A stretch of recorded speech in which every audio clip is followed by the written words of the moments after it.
Hi hello ನಮಸ್ಕಾರ ಎಲ್ಲಿಗೂ ನನ್ನ ಇವತ್ತಿಂದ 75 ಹಾರ್ಡ್ ಡೇ ಚಾಲೆಂಜ್ ಸ್ಟಾರ್ಟ್ ಆಗುತ್ತೆ. ಇವತ್ತಿನ ವಿಡಿಯೋ ಏನ್ ಶೂಟ್ ಆಗುತ್ತೆ ಅದು ನಾಳೆ ಬರುತ್ತೆ. ಅದಕ್ಕಿಂತ ಮುಂಚೆ ಏನೇನ್ ರೂಲ್ಸ್ ಇದೆ 75 ಹಾರ್ಡ್ ಡೇಸ್ ಚಾಲೆಂಜ್ ಅಲ್ಲಿ ಅಂತ ಹೇಳ್ತೀನಿ. Rule number 1, 45 minutes of outdoor workout, 45 minutes of indoor workout. ಹಾಗೆ rule number 2 is you should have healthy diet. Healthy food ಅನ್ನ ತಿನ್ಬೇಕಾಗತ್ತೆ. It could be non veg or vegetarian, but junk food no cheat meal.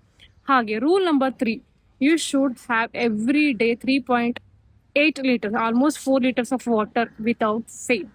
Rule number 4 is you should read 10 pages of non-fictional books without fail.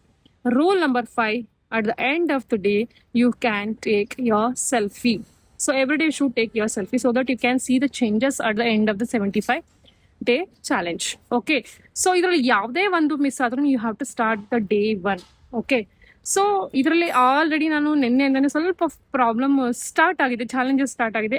ಏನು ಅಂತ ಅದನ್ನ ನಾಳೆ ವಿಡಿಯೋನಲ್ಲಿ ನಿಮಗೆ ಗೊತ್ತಾಗುತ್ತೆ. ಹಾಗೆ ಅದ್ರ ಜೊತೆಗೆ ನಾನು ಶುಗರ್ನ ತಿನ್ನಬಾರ್ದು ಅಂತ, ನೋ ಶುಗರ್ನ ಯೂಸ್ ಮಾಡಬಾರ್ದು ಅಂತ ಅನ್ಕೊಂಡಿದ್ದೀನಿ. ಸೊ ಹಾಗಾಗಿ ಮಧ್ಯೆ ಮಧ್ಯೆ ಯಾವಾಗಾದ್ರೂ ಟೀ ಜೊತೆ ಕಾಫಿ ಜೊತೆ ತಗೊಳ್ತಿದ್ದೆ, ಸೊ ಅದನ್ನ ಕೂಡ ಮಾಡಬಾರ್ದು ಅಂತ ಅನ್ಕೊಂಡಿದ್ದೀನಿ. So let me see what are the changes I can see ಅಂತ. ಸೊ ನಿಮ್ಗೆ ಇಷ್ಟ ಆದರೆ ಲೈಕ್ ಮಾಡಿ, ಸಪೋರ್ಟ್ ಮಾಡಿ, ಹಾಗೆ ಕಮೆಂಟ್ ಮಾಡೋದು ಮರಿಬೇಡಿ.